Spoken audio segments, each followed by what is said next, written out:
Hello learner, I'm Harshita Chaudhary and today we'll be talking about fabric finishes which are used to enhance the appearance and the properties of the fabric while making it suitable for the consumer. A series of treatments are given in mills to finish textile goods like dyeing, printing, bleaching, scarring before it is sent to the market. In order to impart functional properties to fiber or fabric, it is customary to subject the material to different types of physical and mechanical treatments which are called as the finishes. By the end of this study, you will be able to fulfill the following objectives. Firstly, to explain the meaning and importance of finishes given to the fabrics. Second, to classify various finishes according to their properties. Third, describe the effect of the application of basic finishes on fabrics. Fourth, enumerate special finishes and explain the ways of employing them. Fifth, elaborate the methods of dyeing and printing. And sixth being to evaluate different techniques of decorative dyeing and block printing on fabrics. Now, what is a finish? A finish is a treatment applied to a fabric to change its appearance, handle, touch or performance. Its purpose is to make the fabric more attractive and suitable for its end use. When you get a fabric from the market, it is called as the unfinished or grey fabric, though it is not grey in color. When no finish is applied on the textiles, it is termed as grey or unfinished fabric. It is dull, has wrinkles, is stained, cheap and lacks customer appeal. To avoid this, we apply finish onto the fabric surface. The importance of fabric finishes is it improves the appearance of the fabric and enhances its look. It improves the feel or touch of the fabric. It makes the fabric more useful. Some of the finishes, like stiffening finish, improves the draping ability of the fabrics while making it suitable for the consumer and fulfills a specific use. If we see the classification of finishes, the finishes can be classified into three types. First, on the basis of the function, second, on the basis of the performance, and third, on the basis of nature. On the basis of function, finishes can be of two types, basic and functional finishes. On the basis of performance, the finishes can be temporary, semi-durable, permanent and durable. On the basis of nature, the finishes can be chemical and mechanical finishes. Firstly, we will do the classification on the basis of function. On the basis of function, the first is the basic or common finishes which are applied to almost all the fabrics with an aim to improve their appearance, feel and body. Examples being scarring, bleaching, starching, bluing, etc. The second are the functional or special finishes which are applied to improve the performance of a fabric for some specific purpose. Examples being fireproof finish, waterproof finish, crease resistant finish, wash and wear finish, etc. Firstly, we will do the basic finishes and its types in details. As mentioned before, basic finishes are of different types, of which the first one is scarring or the cleaning finish. When a fabric comes from loom, it is dull in appearance, has presence of waxes, starch, oils, etc. which are applied while making the fabric and that hinder the dyeing and printing of the fabric, that is its further processing. Scarring is the process of cleaning with the help of warm water and soap solution, and it cleans and makes the fiber or fabric more absorbent. Different fibers are given different scarring treatment. Cotton fibers are boiled in soap solution. Silk fibers are boiled to remove the silk gum, which is called as sericin, and this process is called as the degumming. Wool fibers are boiled in soap solution to remove grease and oils, whereas man-made fibers are given normal washing. As you see, this is the unscarred fabric and this is the clean fabric produced after scarring. The second basic finish is the bleaching finish. It is a chemical treatment given to remove paleness or color and make fiber, yarn or fabric white. There are different kinds of bleaching agents which are being used. The examples for which are hydrogen peroxide for protein fibers and sodium hypochlorite for cottons. Man-made fibers do not require bleaching. One needs to be careful while using the bleach as they tend to harm the fabric. The third are the starching or stiffening finishes, which are applied to lightweight fabrics which are of fine quality and loosely woven. They impart firmness and body to the fabric and makes the fabric heavier, stiffer and crisp. It adds shine and smoothness to the fabric. Next being the calendering. Calendering finish is very similar to ironing. The fabric is passed through a series of smooth hot rollers to remove wrinkles and to make it smooth. It makes the fabric lustrous and improves its appearance. The other category, which is that of the special finishes, it includes waterproof, fireproof, pre-shrinking, mercerization, parchmentization and wash and wear finish. It is applied to improve the performance of the fabric for some specific purpose. Talking about each one of them in detail, the first one being the fireproof finish, which prevents the burning of the fabric. The fabric produced by fireproof finish application are suitable for fire brigade personnel. As you can see, these are the gloves which have been applied by the fireproof finish. The second being the waterproof finish, which makes the fabrics water repellent and is suitable for making umbrellas and raincoats. Third is the pre-shrinking finish, which is used to prevent the shrinkage of the fabric. Shrinkage is the reduction of a fabric or a garment in size, length or width after it is washed or dipped in water. Sanforization is the pre-shrinking treatment given to certain fabrics made from natural fibers to prevent further shrinking after washing. Fabrics treated for pre-shrinkage are labeled as sanforized, anti-shrink or shrink-proof fabrics. Next finish is the mercerization finish. As you know that cotton is a natural fiber which is dull in appearance. It wrinkles easily and is difficult to dye. Thus, mercerization finish is applied to cotton fabrics. In this, the fabric is immersed in alkali solution for a period of time. The effect of mercerization is it changes the cross section from kidney to bean shaped while increasing its luster. Also, it makes the fabric strong and absorbent and also improves the dye uptake. The fabrics or the threads which are mercerized are labeled as mercerized. The fifth finish is the parchmentization. It is similar to the stiffening or starching finish, though the effect produced is very similar. Cotton fabric is treated with mild acid that partially eats away the fabric, resulting in a transparent and stiff fabric called organdy. As you see, this is the organdy fabric which has been produced by the parchmentization finish. The fabric appears to be thin, transparent, stiff and lightweight. Next special finish is wash and wear finish. It is also called as the wrinkle resistant finish. Finish called wash and wear, which when applied to cotton fabrics completely changes its nature. The treated fabrics do not wrinkle too much and become easy to maintain. They do not require ironing, and if dried and stored properly, they can be worn without ironing or with little ironing. As you can see, this is the shirt which does not require ironing and is wrinkle free. It gives a fresh pressed look without use of iron. The next is the dyeing and printing finish. The process of producing colors and designs on a fabric is called dyeing and printing. Both of these finishes are used to apply color on the fabric, though the technique is very different. In dyeing, it gives a solid color to the fabric, whereas in printing, the application of dye is on specified areas to create designs. As you can see, this is the dyed fabric in which the solid color is obtained.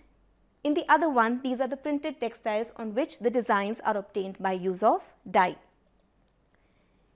Now, after we are through with the categorization on the basis of function, we will move on to the categorization on the basis of performance. On the basis of degree of performance, the first finish are the temporary finishes. They are non-durable and run off after first washing or dry cleaning. They are renewable and can be applied at home. The example being starching and bluing. Various kinds of bluing agent like robin blue, Prussian blue are used for bluing, and for starching arrowroot starch, potato starch can be used. Next are the semi-durable finish, which tends to stay on the fabric surface for several washing, example being bleaching, which has been discussed before. Next are the durable finishes, which last throughout the life of the fabric but may lose its effectiveness after some time. Example being the permanent pleats of a nylon skirt, which open up after some time. They are initially heat set, but with time they do open up. The next are the permanent finishes, which are given by a chemical treatment. It changes the fiber structure and remains for the entire life of the fabric. The example being fireproof, waterproof finishes in which chemical is applied onto the fabric and enhance the properties of the fabric. The third categorization is on the basis of the nature. In this, the first category is the chemical or wet finishes, which are durable, and permanent finishes, where chemicals like acid, alkali, detergents are used either to change the appearance or basic properties of the fabric. As you can see, these are the threads which are being mercerized, and this is the crease resistant fabric. Next are the mechanical or dry finishes. They are temporary or semi-durable finishes which consist of application of heat, moisture or pressure or a mechanical device to finish the fabric. The example being brushing, beating or beetling. This is a brushed fabric which has been applied mechanical or dry finish. In this, the fabric surface is brushed to remove loose fibers and dirt from the surface. Next is the beetling or beating process, where the fabric is pounded with hammers to enhance its luster. Here you can see the fabric is being woven and then it is being beaten by the hammer. The next category is the coloration finish or the dyeing and printing of fabric. It adds diversity to our dresses through colors and designs, improves the appearance of the fabric. Various dyes are used for dyeing and printing, some being the natural dyes and others being the synthetic dyes. Natural dyes are obtained from natural sources like vegetables, animals, plants, etc. The examples for which are turmeric, which is haldi and obtained from plant source, indigo, that is neil, which is also obtained from the plant source, and Tyrian purple, which is obtained from the animal source. These natural dyes are eco-friendly and do not pollute water or land. The process of dyeing with natural dye is slow, difficult and expensive. The second category is that of the synthetic dyes. They are prepared synthetically with the help of chemicals. They differ in their chemical composition and behavior.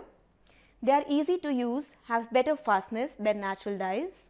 They give a brighter, larger color range. Although, unlike natural dyes, they cause a lot of pollution and result in allergies. There are different kinds of synthetic dyes which are being produced, like VAT dyes, direct dyes, reactive, disperse, etc. Next is the application of dyes. The dyes are applied in various stages: fiber stage, yarn stage, fabric stage and garment stage. In case of fiber dyeing, it results in uniform dyeing. The color is fast, although there is a lot of wastage of fibers while further processing. The second category is that of the yarn dyeing, which is also uniform dyeing. The yarns which are produced after dyeing can be used for weaving, knitting, crocheting, embroidery, etc. The third category is that of the fabric dyeing. It results in the uniform dyeing and easy for color matching. It is suitable for blend dyeing. In fabric dyeing, complete fabric is dipped in the dye bath for dyeing. The last one is that of the garment dyeing. It results in no fabric wastage. The complete garment is dyed in the dye bath and it is also called as the piece dyeing. Although the drawback with garment dyeing it results in non-uniform color along seams, pleats and gathers. Apart from simple dyeing, there is another technique of dyeing which is also called as the decorative or resist dyeing. When the process of dyeing is carried out in a selective way to get different designs is called as the resist dyeing. The term resist dyeing is used because some resist materials like threads, yarns or wax are used on specific areas to prevent them from being dyed. The two most popular techniques of resist dyeing are tie and dye and batik. This is the sample which has been produced by using tie and dye fabric, and this is the batik fabric. In case of tie and dye, the threads are used as a resist material to stop the dye from entering the selected areas of the fabric. Tying is done according to the design. Patola fabrics of Gujarat and Bandhani of Rajasthan are the two famous traditional Indian textiles which are made using tie and dye technique. There are various ways in which tie and dye can be done, producing different kind of design. Some of the ways being marbling, binding, folding, knotting, peg tying and tritik. We will be discussing each one of them in detail. Firstly, talking about the marbling, the fabric is crumbled in a ball form and tied using thread at different areas randomly. The fabric is dyed, opened and dried, giving a marbling effect. This is the dress which has been produced using marbling technique. Next is the binding. The fabric is picked up from one point, tied with thread at regular intervals and then tied. There are different ways by which binding can be done. This is the fabric which has two techniques together. In this, the binding, which is the clump binding, has been done to produce the effect. In another fabric, a circular design has been produced by using the similar technique of circular binding. Knotting is another technique where the fabric is knotted wherever desired and then dyed. In peg tying, cloth pegs or clamps are used as resist material. The fabric is folded and pegs are put at regular intervals. Another technique being the folding. The fabric is formed into a bundle of pleats by fan folding in one direction, which could either be lengthwise or widthwise, and tying at intervals. For diagonal stripes, the fabric is folded in diagonal folds and tied with threads as intervals. You can see here the fabric is being folded and is tied at intervals to create the design. Next being the tritik. In tritik, running stitch is done along the desired pattern length and the thread is put to draw fabric together, giving fine outlines for the design. This is the fabric which has been produced by using the tritik technique. Next technique of resist dyeing after tie and dye is the batik, where the wax is used as the resist material to prevent the dye from coloring certain areas. On selected areas of the fabric, a mixture of beeswax or paraffin wax is filled with brush or a block according to the design. The samples are then dyed and wax is removed. After the wax is removed, the areas which have been waxed do not get colored and the areas which have not been waxed take up the color. Shanti Niketan in West Bengal is known for its batik. Next, after dyeing, is the technique of printing, which is also the process of coloring the fabric. The color is applied only on selected areas to create designs which decorate the fabric surface. There are various methods of printing which are being used, like block printing, screen printing, roller printing or stencil printing. But today we will be discussing only block printing in detail. In this, wooden or metallic blocks which have design engraved on it are pressed on the thick dye paste and then stamped onto the fabric to produce the design. Sanganer in Rajasthan is famous for block printing. I hope this session was useful for our learners in understanding about the different kinds of fabric finishes and their utility in enhancing the properties of the fabric. Thank you.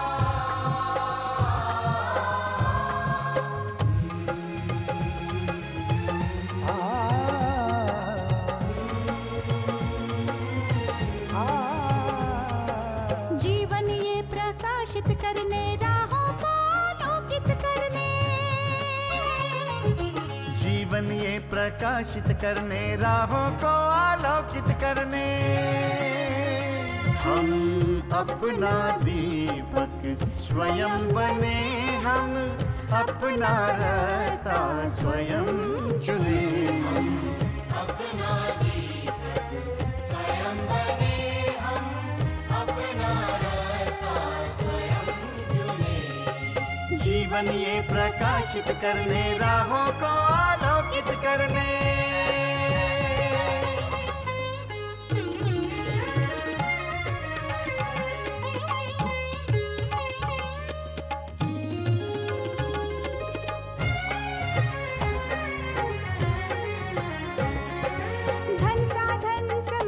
सीमा से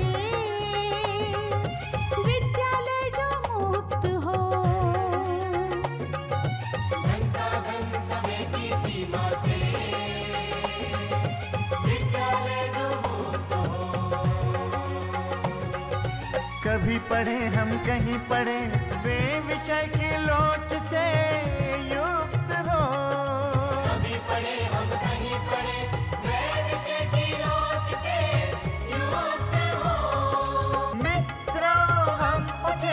और जागे, मंजिल आने की ध्वनि सुने। हम अपना दीपक स्वयं बने, हम अपना रास्ता स्वयं चुने।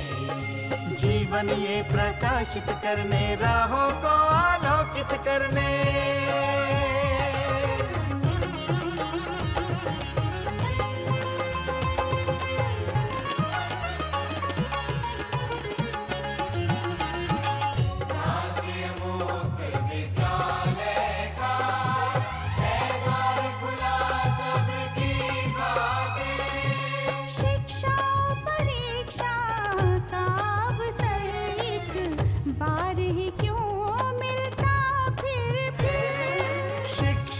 परीक्षा का अवसर एक बार ही क्यों मिलता फिर दुनिया में इसके केंद्र बहुत। कोई मन चाहा केंद्र चुने, हम अपना दीपक स्वयं बने, हम अपना रास्ता स्वयं चुने। कोई मन चाहा केंद्र चुने,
घर बैठे पाएं राष्ट्रीय मुक्त विद्यालय शिक्षा संस्थान यानी NIOS में एडमिशन, वो भी एकदम आसान तरीके से, जिससे शिक्षार्थियों को होगी समय और धन दोनों की बचत। NIOS से शिक्षा कभी भी कहीं भी।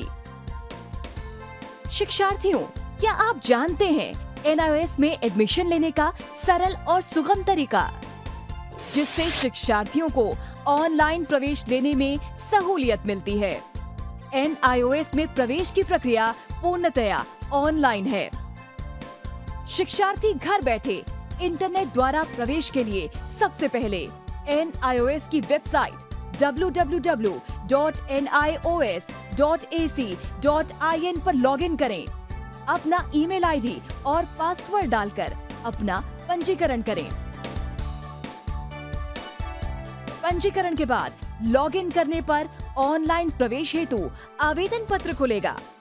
आवेदन पत्र को निर्देशानुसार भरें और प्रिंट आउट लें। इस प्रिंट आउट पर अपनी फोटो संलग्न करें। ऑनलाइन प्रवेश के लिए शुल्क हेतु भुगतान के तरीके हैं। क्रेडिट कार्ड के द्वारा, डेबिट कार्ड के द्वारा, राष्ट्रीयकृत बैंक के ड्राफ्ट के माध्यम से, जो कि सचिव NIOS नई दिल्ली या नोएडा के पक्ष में देय हो।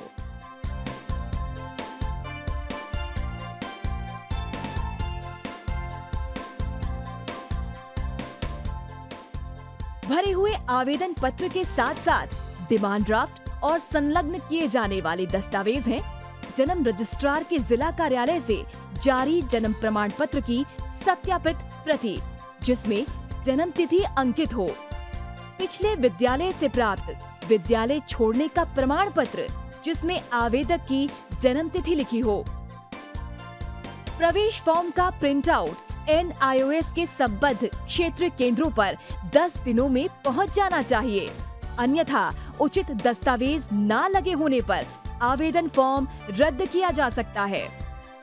प्रवेश प्रक्रिया की पुष्टि होने के बाद शिक्षार्थियों को परिचय पत्र व अध्ययन सामग्री डाक द्वारा तुरंत पहुंचाई जाती है। ऑनलाइन प्रवेश एक बहुत ही सुगम और सुविधाजनक प्रवेश प्रणाली है। Online on time for safe and secure admission.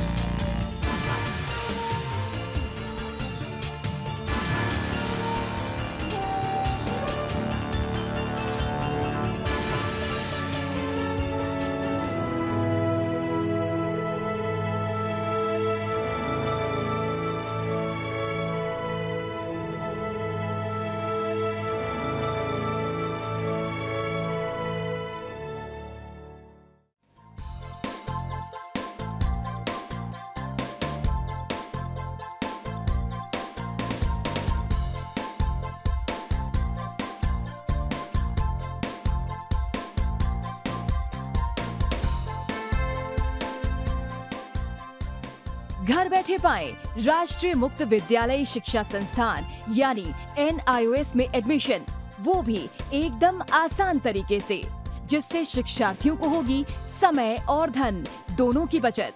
NIOS से शिक्षा कभी भी कहीं भी। शिक्षार्थियों, क्या आप जानते हैं NIOS में एडमिशन लेने का सरल और सुगम तरीका, जिससे शिक्षार्थियों को ऑनलाइन प्रवेश लेने में सहूलियत मिलती है। NIOS में प्रवेश की प्रक्रिया पूर्णतया ऑनलाइन है। शिक्षार्थी घर बैठे इंटरनेट द्वारा प्रवेश के लिए सबसे पहले NIOS की वेबसाइट www.nios.ac.in पर लॉगिन करें। अपना ईमेल आईडी और पासवर्ड डालकर अपना पंजीकरण करें। पंजीकरण के बाद लॉगिन करने पर ऑनलाइन प्रवेश हेतु आवेदन पत्र खुलेगा। आवेदन पत्र को निर्देशानुसार भरें और प्रिंट आउट लें।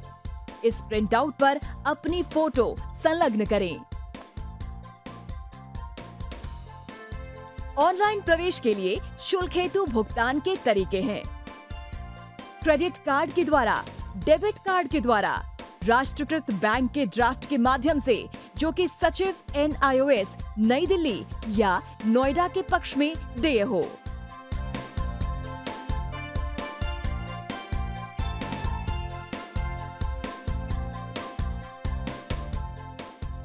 भरे हुए आवेदन पत्र के साथ साथ डिमांड ड्राफ्ट और संलग्न किए जाने वाले दस्तावेज हैं जन्म रजिस्ट्रार के जिला कार्यालय से जारी जन्म प्रमाण पत्र की सत्यापित प्रति, जिसमें जन्म तिथि अंकित हो, पिछले विद्यालय से प्राप्त विद्यालय छोड़ने का प्रमाण पत्र जिसमें आवेदक की जन्म तिथि लिखी हो, प्रवेश फॉर्म का प्रिंट आउट NIOS के संबद्ध क्षेत्रीय केंद्रों पर 10 दिनों में पहुंच जाना चाहिए, अन्यथा उचित दस्तावेज न लगे होने पर आवेदन फॉर्म रद्द किया जा सकता है। प्रवेश प्रक्रिया की पुष्टि होने के बाद शिक्षार्थियों को परिचय पत्र व अध्ययन सामग्री डाक द्वारा तुरंत पहुंचाई जाती है। ऑनलाइन प्रवेश एक बहुत ही सुगम और सुविधाजनक प्रवेश प्रणाली है। Online on time for safe and secure admission.